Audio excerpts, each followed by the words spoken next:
إله إلا الله.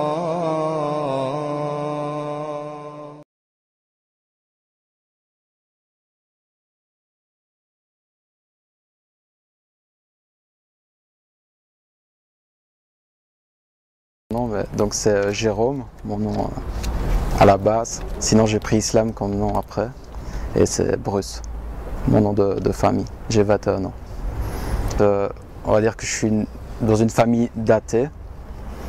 Mais voilà, j'ai fait mes communions, etc. J'ai fait un peu de catéchisme. Mais c'est pas la religion chrétienne ne m'atterrit pas trop, quoi. Malgré que ma grand-mère est très croyante, mais malgré tout, c'est pas un truc qui m'a intéressé, quoi. Alors vraiment, le tout début que j'ai connu l'islam, c'est un peu comme beaucoup de monde, avec le 11 septembre. Donc j'avais une mauvaise image, quoi. Donc voilà, j'avais l'image que les médias me donnaient. Des barbus, je sais pas, terroristes, femmes voilées, soumises, voilà, quoi. Les clichés habituels, quoi. Je me suis converti, c'était pour un intérêt, entre guillemets. Donc c'était une fille qui m'intéressait, voilà, tout simplement. Donc j'ai commencé à parler avec elle et tout ça. Et j'ai compris que si je voulais aller plus loin avec cette fille-là, je devais devenir musulman. C'était ça l'histoire. Donc moi je me suis dit, si je veux pouvoir être avec cette fille, il faut que je devienne musulman. Donc moi, depuis que je suis petit, l'idée de Dieu unique, c'était pas un problème. Ça, j'y croyais. Après, c'était le christianisme qui me posait un problème. Bah, l'idée de Dieu unique, ça, y a pas de problème. Donc moi, la première idée de l'islam, au début, comment je le pratiquais, c'était voilà, les 5 prières, pas forcément à l'heure, voilà, les 5 prières, pas manger de porc et pas boire. Ça se limite à ça. Tout le reste, c'est du luxe. Ouais, voilà, si on veut. On va dire que je connaissais pas vraiment, on va dire plutôt. Ça a évolué. En fait, une fois, pendant le Ramadan, j'étais dans la famille de cette fille-là. Je vais sur YouTube, je sais pas quoi faire. Je tape islam. Je me dis, voilà, c'est le Ramadan, islam. Et je tombe sur une conférence de Dr Zakir Naik. Et donc c'est une petite vidéo de 3 minutes traduite en français. Et là, ça me parlait. Et là, je trouvais ça vraiment intéressant. Je me suis dit, là, subhanallah, ça me parle, quoi. C'est une religion qui me parle. Donc l'idée que c'était d'abord pour la fille et puis l'islam commençait à s'inverser, à me dire c'est l'islam je commençais à vraiment y croire, quoi.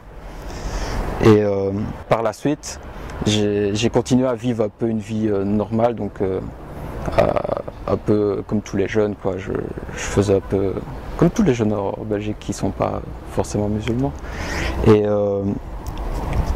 j'ai remarqué que au bout d'un temps, donc j'ai beaucoup fait ce genre j'ai mené ce genre de vie. Puis au bout d'un moment, j'en ai eu marre. Même j'exagérais un petit peu dans ce côté-là et je revenais un petit peu vers, on va pas dire la mécréance, mais dans des actes de non-musulmans, etc.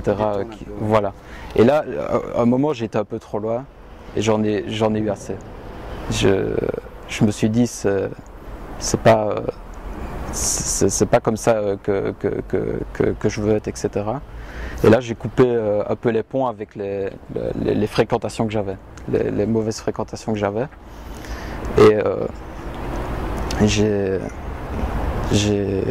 voilà, je me suis un peu coupé et on va dire que j'avais un grand groupe d'amis quand même à ce moment-là. Et voilà, j'ai coupé les ponts, je me suis retrouvé tout seul. Du jour au lendemain, moi qui sortais tout le temps, j'étais tout le temps à gauche à droite, j'avais toujours quelque chose à faire. Je me suis retrouvé tout seul chez moi, rien à faire. Donc voilà, j'étais chez moi tranquille, sur l'ordi, quoi. Je regarde des conférences pour passer le temps. Je regarde et je vois un peu donc une conférence de Rachid Haddash. Et je commence un peu à regarder ces conférences, etc. Et puis je vois qu'à la mosquée Al-Mouahidine de Liège, qu'il y a une conférence de lui, justement. Donc là, je me dis, c'est l'occasion, je vais aller à la mosquée, je vais aller voir. Et là, Donc je vais, normal, je m'assieds pour la conférence. Et là, Rachid Haddash, justement, il m'interpelle. Pendant cette conférence-là, il me dit tu es de quelle nationalité? Je dis je suis belge, comme ça, normalement. Puis il me dit voilà, c'est quoi un peu, qu'est-ce que tu connais du Coran? Quelle sourate t'as appris, etc. Et moi, tu vois, je ne m'attendais pas à des questions et tout ça. Et je connaissais le Fatiha, mais j'ai dit non, je connais rien du Coran, je connais rien. Mais je connaissais le Fatiha pour la prière, c'est tout. Donc je dis ça. Et lui, par rapport à ça, il commence à faire un conseil aux frères qui sont dans la mosquée. Et il dit, voilà, il y a un frère ici qui est rentré dans cette mosquée, il s'est assis pour la conférence et tout. Si, enfin, je me rappelle plus s'il a dit vraiment comme ça, mais si je l'interpelle pas, peut-être il repart, parce que lui il pensait que je ne savais pas faire la Fatiha, donc il dit il sait même pas prier correctement, et voilà, il repart chez lui, et voilà. Donc il faut, tu vois, pour dire qu'il fallait un petit peu m'aider, etc., etc. Donc après la conférence, directement, machallah, tout le monde qui vient près de moi, comment tu t'appelles, tatata, je commence à fraterniser un peu avec les frères. Et voilà, là c'est le tournant, où vraiment je viens, je découvre la mosquée, la fraternité, et c'est surtout ça qui a joué. Ouais, là c'est vraiment là que j'ai compris l'impact, comment, la vraie... le goût en fait. Le goût, c'est ça. Ouais, le vrai goût de l'islam, c'est ça. Ouais, parce que c'était vraiment l'islam. Alors vraiment au tout départ, on va dire que ça a été progressif par rapport à mes parents, etc. Certains ont toujours du mal à l'accepter aujourd'hui. Genre ma grand-mère justement qui est chrétienne et c'est de l'apostat pour elle. Enfin, j'ai trahi la religion, quoi.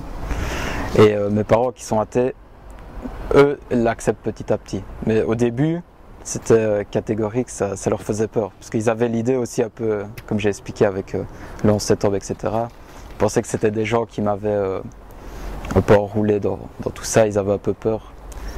Et petit à petit, ils ont fini par accepter. Malgré qu'ils sont pas d'accord, quoi. Ils sont pas d'accord avec ça. Ils aimeraient sûrement mieux que je sois pas musulman, mais ils acceptent. Aujourd'hui, alhamdoulilah, ils acceptent. Avant, s'il y avait une contradiction entre nous, j'avais tendance à lever un peu la voix, quoi, on va dire, avec eux, alors qu'ici, j'essaye de rester calme, quoi, de régler la situation. Ouais, ça fait 4 ans que je suis converti à l'islam. Avant, j'avais pas vraiment de but. Je vivais ma vie au jour le jour. J'allais faire la fête un peu. Enfin, je faisais un peu n'importe quoi. Je vivais comme une bonne partie des jeunes, je pense, ici.